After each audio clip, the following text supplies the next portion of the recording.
fiery horse with the speed of light, a cloud of dust, and a hearty hi-yo silver, the Lone Ranger.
With his faithful Indian companion Tonto, the daring and resourceful masked rider of the plains led the fight for law and order in the early western United States. Nowhere in the pages of history can one find a greater champion of justice. Return with us now to those thrilling days of yesteryear. From out of the past come the thundering hoofbeats of the great horse Silver. The Lone Ranger rides again. Come on, Silver. Let's go, big fella. Hi-yo, Silver! Hi!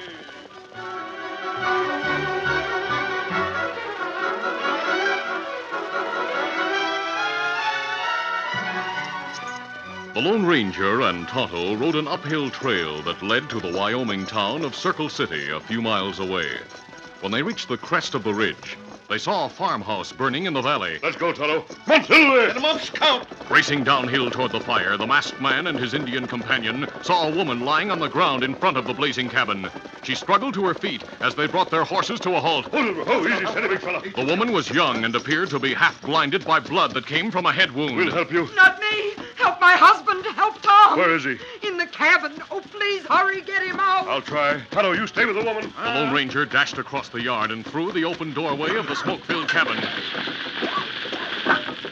One wall and the roof were burning furiously, and smoke blinded the masked man until he dropped to his hands and knees. Then, seeing a man's body stretched on the floor, he shouted, I see him. Hurry. Hurry. Quick, give us a beat. Roof, don't fall. I'll get you out. The flames roared and sparks dropped from the blazing roof as the Lone Ranger half carried, half dragged the limp body across the floor. We're making it. Look out! Roof falling! Tom. Oh, the door. Here it is. As the roof sagged, the masked man plunged out of the choking smoke, pulling the man alongside of him. Tom. I'm safe now. Just then, the roof gave way and a wall fell in, sending a column of sparks high into the air. Oh, thank heaven. Is Tom... Yes, he's alive. Me help. We'll turn this man over on his back. Me take care of him. Are you all right, missus? Stay away from me. Don't be frightened by my mask. We're friends. Your voice. I know your voice. You're number one. I'm what? Number one. You tried to murder us. Now you're back to finish the job. We're trying to help you. You came back to make sure of Tom and me. You're going to kill us. We're trying to help you.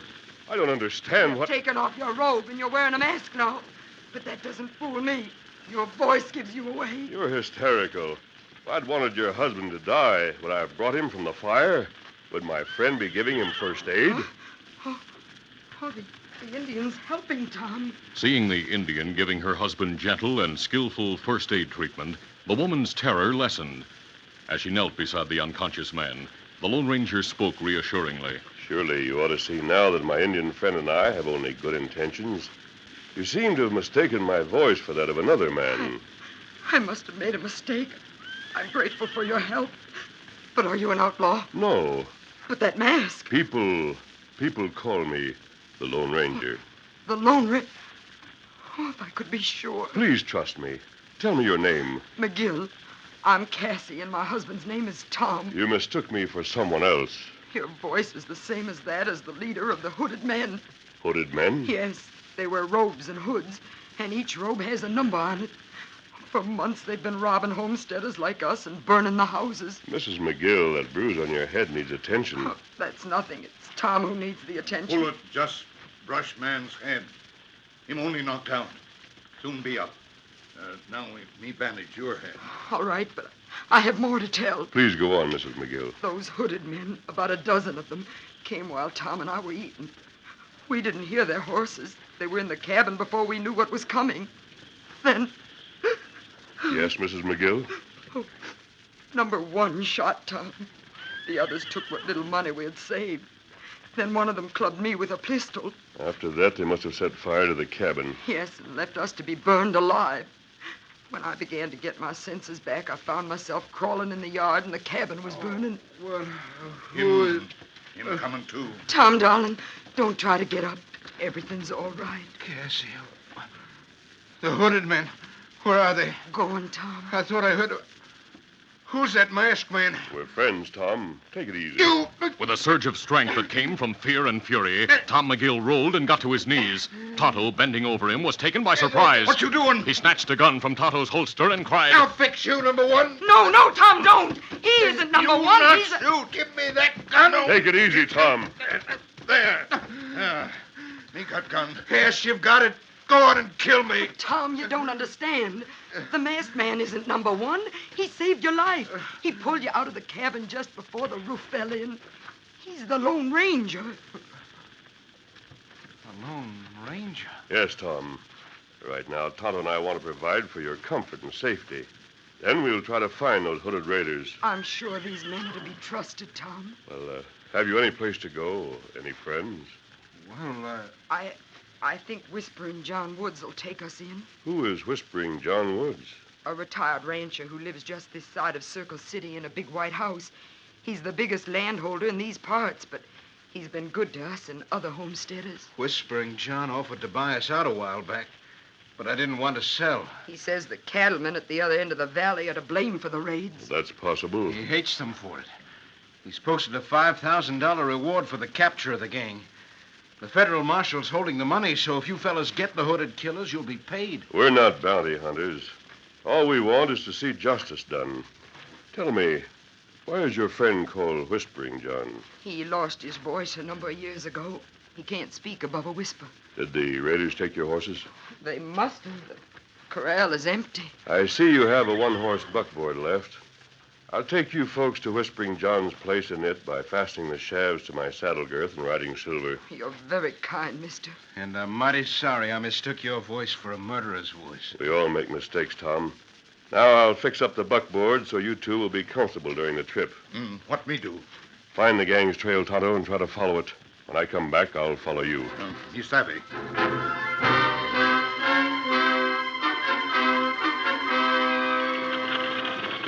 It was an hour later when the Lone Ranger turned his horse into a driveway at Whispering John Wood's ranch house. In the buckboard drawn by Silver, the wounded homesteaders lay on a blanket-covered bed of straw. Go, Silver. Go. As the masked man drew rein in front of the wide veranda, the house door opened, and a tall man of middle age and dignified appearance stepped out. Cassie motioned toward the masked man. Don't be afraid of him, Mr. Woods. He's the Lone Ranger. Lone Ranger? Why is he here? He saved Tom's life and brought us here because we haven't anywhere else to go. We've both been hurt, and our house was burned down. I'm so sorry, folks. Was it It was the hooded killers. those scoundrels? They should hang. Mr. Woods, will you take care of these unfortunate people? Yes, I'll take care of them. I'm a good neighbor. Good. Easy, steady, big fella. I'll unfasten the shafts of the wagon and help you folks out. Here, Mrs. McGill, I'll give you a hand. Thank you, Mr. Woods. As Whispering John Woods helped the wounded couple from the buckboard, the masked man released and dropped the shafts, freeing Silver. At that moment, a hard-faced man came out of a bunkhouse on one side of Woods' elaborate home. He approached cautiously, his right hand on a gun butt. Hey, John, what's going on anyhow? Who's that masked man? It's all right, Skeet. He's the Lone Ranger. He is? What's he doing here? He's after the hooded raiders, Skeet. The ruffians have been riding again. You people might help me by keeping my identity and purpose a secret from now on. Don't worry, mister. Skeet is Mr. Wood's foreman. A good, dependable neighbor like the rest of us. Sure thing. We'll all keep mum. I hope so. Oh, mister, Yes? I'd like to talk to you privately. Oh, what about? I have some information for you, but it'll take time to get it together. Will you come back here at midnight? Yes, I'll be here. Easy. Steady, big fella. Adios, friends. Goodbye, mister. Come on, Silver!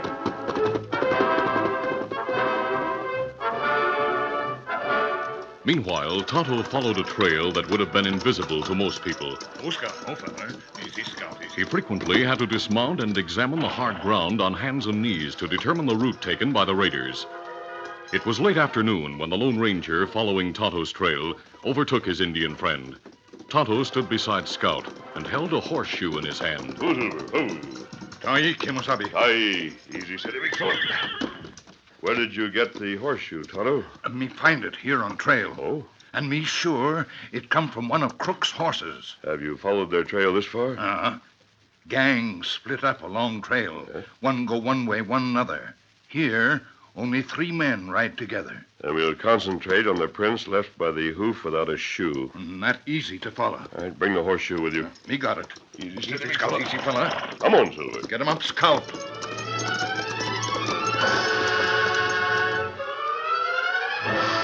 Presently, the Lone Ranger and Tonto followed only one horse, the one that had lost a shoe. The 2 men rode through a cedar forest and suddenly drew rein. Oh, Silver. Oh, Scout. Oh, fella. From the shelter of trees, they peered into a cleared space where they saw a shack, and near the door, a man preparing to shoe a horse. It's a line shack. Cattlemen always keep nails, tools, and horseshoes stored in such places. Him must be man we follow. But him not wear robe or hood now. Easy, steady, big fella. All right, dismount, Tonto. Easy, Scout, easy. And what we do? We'll leave the horses here and close in on that man.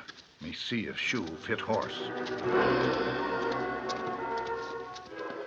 Busy examining his horse's hoof, the man did not look up until the Lone Ranger and Tonto were within a few paces. Then he exclaimed, A masked man. An Indian. Don't reach for a gun. Raise your hands and keep them high. Oh, it's you. For a minute, I thought you were an ordinary owl hoot. Who do you think I am? You can't fool me, Chief. You're number 1. I'd know your voice anywhere. Hey, you're smart to wear the mask instead of the regular outfit when you ride across the plains. The robe and hood are easy to spot. Take his gun, Tonto. Hey, why are you disarming me? Me got it. Where did you lose the horseshoe? Between here and the McGill place. If that's why you came here... We found the shoe. It's probably mine. Me see if it fit. No, Chief, I know the rule about not leaving evidence, but a man can't... Steady, fella, steady. A man can't help it when his horse casts a shoe. What about it, Tonto? It's just right size. All nail holes in same places. That shoe could hang you. No, not that. Don't make me stand trial by the gang. I don't want to be hanged for something that wasn't my fault. Have a little mercy, number 1. I'm not number 1. You're in better hands than his. Not number 1? Then who are you? That doesn't matter to you. What matters is that you can be jailed, tried, and convicted in the McGill case on the strength of that horseshoe and what you've told us. You're a lawman. Look what me find in feller's saddlebag. A white robe with attached hood. The robe has the figure 10 on it. So you're number 10 in the gang. That makes more evidence against you. Tie his hands, Tonto.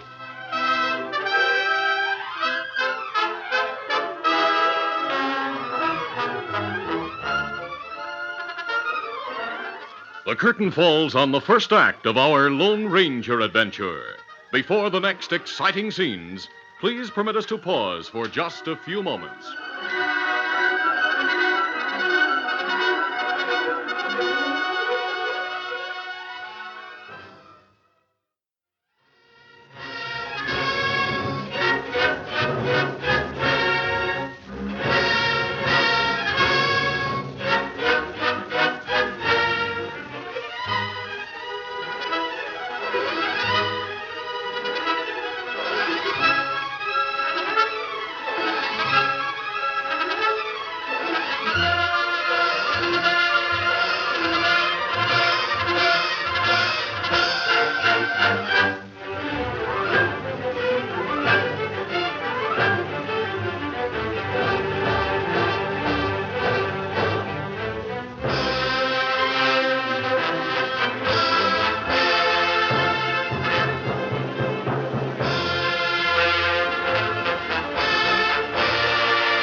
Now to continue. At the end of the trail, the Lone Ranger and Tonto captured one member of the hooded gang. After tying his hands, the masked man said, You're going to face trial. I'll never have a chance. Number one will kill me. What's your name? Ben Boyne. I live in town. I'll do anything if you'll keep number one from killing me. You'll be safe only if he's in jail. I'd help you get him if I could, but Who is number one? I don't know, mister. Honest, I don't. Nobody in the gang ever saw his face on a raid or at a meeting.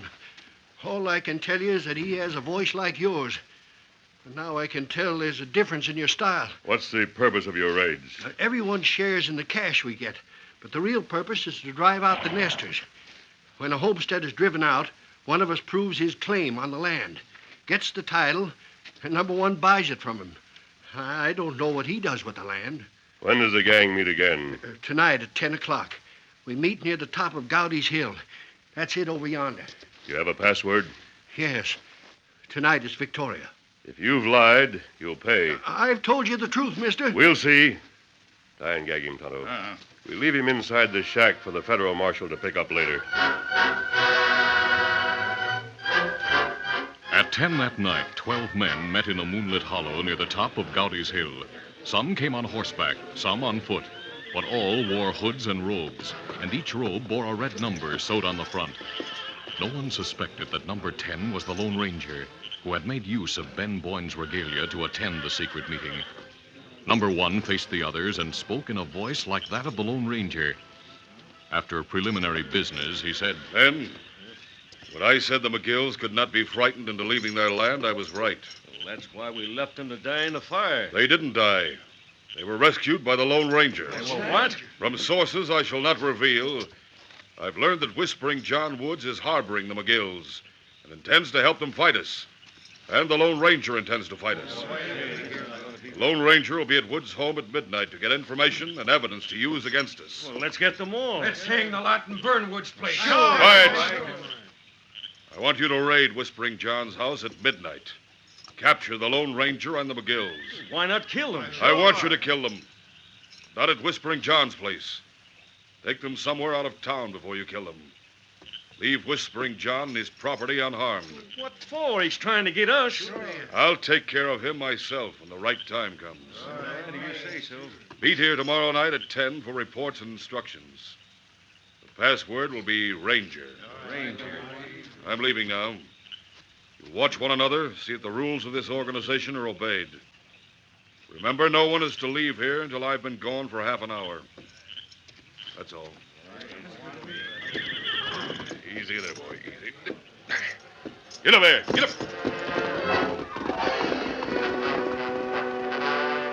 A half hour later, when the men dispersed with plans to reassemble just before midnight, the Lone Ranger hurried down the hill to a secluded spot where Tonto waited with the horses. As he hurriedly put the hood and robe into his saddlebag, he told about the murder plans. Then Tonto said, Sabe, how you think number one know about you and McGill? One of the men in the gang is Whispering John's foreman, a fellow named Skeet. I recognize his voice. Skeet knows about us. He probably passed the information on to number one. Oh. And what we do now? We go to Whispering John's place and hide our horses near his stable. While you watch them there, I'll call on Whispering John. Right easy, steady, big fella. Easy, fella. One, two there. Come up, Scout.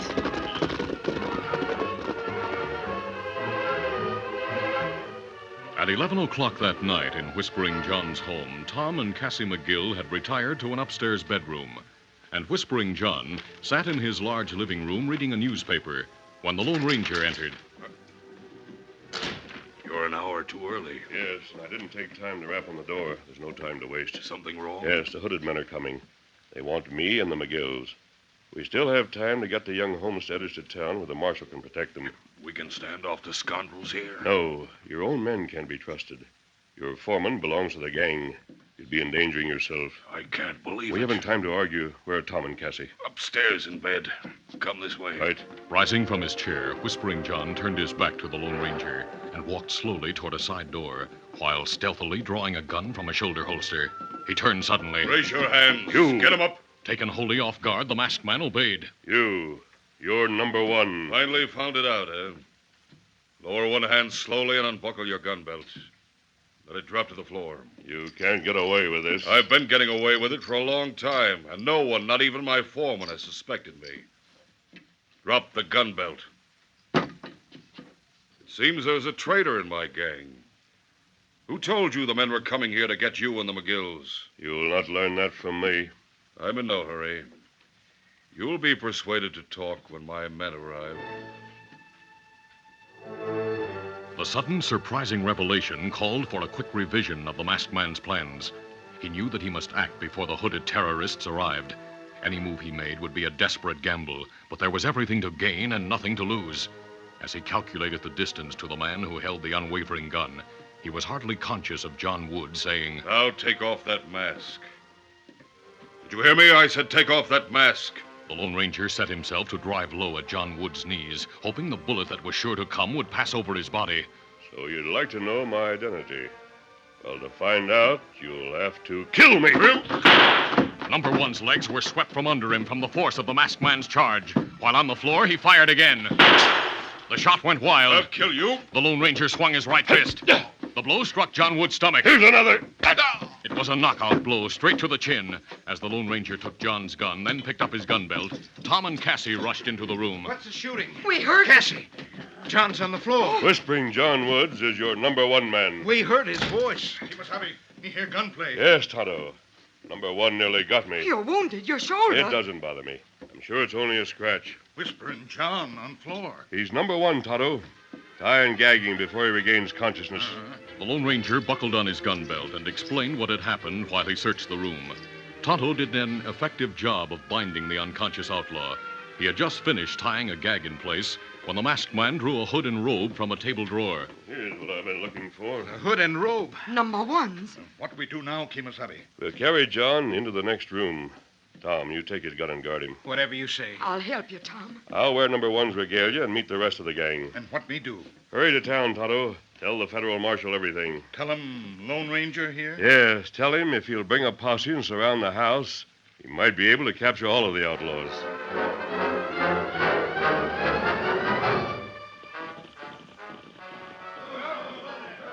It was shortly before midnight when the Lone Ranger, hooded and robed as number one, heard horses stop outside. He opened the door, saw the costumed gang dismounting, and called, Come on in, men. Well, it's number one. We didn't expect to find you here like this. Come in. I'll explain everything. Come on in. Men, the McGills and Whispering John are where I wanted them. What about the Lone Ranger? You'll meet him later. Hey, number 10 isn't here. No, he couldn't get here. He's tied up. But there's somebody here who doesn't belong to the gang. Well, how are we going to find him? I'll find him, but I'll not risk being shot. Now, all of you, line up against the long wall. What? Unbuckle your gun belts and let them drop. And remember, any man who makes a false move gets a bullet. I'm watching you. That's it. Now take off your hoods and robes. I'll soon see who doesn't belong to the gang. At that moment, the Lone Ranger, who was the only man in a position to look through the front windows, saw Tonto on the veranda.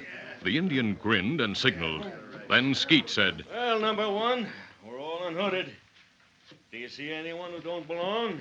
I'll show you the man. Holding a gun in his right hand, the Lone Ranger raised his left and removed the hood. Here he is. The masked man! The Lone Ranger! Stand still. Get your hands up. Freeze, you polecats! One move, we shoot. Look, the federal marshal! And a posse. You're covered from every window. Don't shoot till we give up. Come in, you deputies.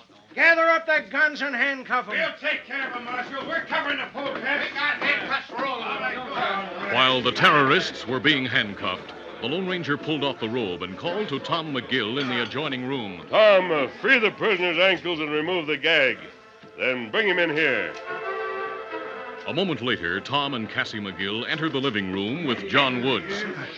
Whispering John. He led the gang, Marshal. Even his men didn't know who he was, though they knew his voice.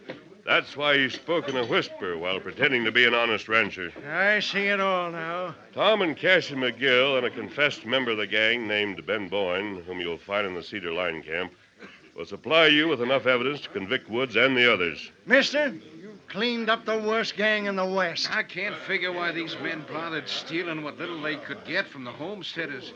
We thought the cattlemen were trying to drive us out. John Woods wanted people driven from their homesteads before they could acquire a legal title. Then members of the gang proved the homesteads and sold them for a song to their leader, not knowing he was Whispering John. I think you'll find he owns a lot of property under several different names. Well, there must be a way for the homesteaders to get back their land. When the law gets through with these crooks, there'll be justice done and damages paid. Well, Tonto, our work here is finished. Now, wait. Yes? John Woods thought he'd be smart and prove that he was a friend of the homesteaders by posting a $5,000 reward for the capture of the crooks.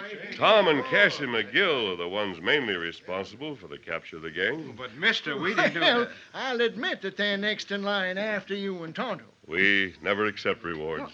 Tom, does he mean that... He means that you folks get $5,000 of John Woods' money. Oh, Thank you so very much, mister. You're more than welcome. Adios. Goodbye. Goodbye. Tom, Marshal, I just can't believe it. Folks, from now on, this part of the country is going to be a good place for good people to settle. Thanks to the Lone Ranger.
This is a feature of the Lone Ranger Incorporated, created by George W. Trendle, produced by Trendle Campbell Muir Incorporated, and directed by Fred Flowerday.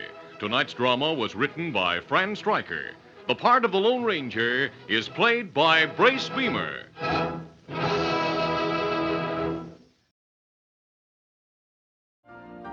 You've been listening to the OTR Gold Network. Find more classic radio at otrgold.com.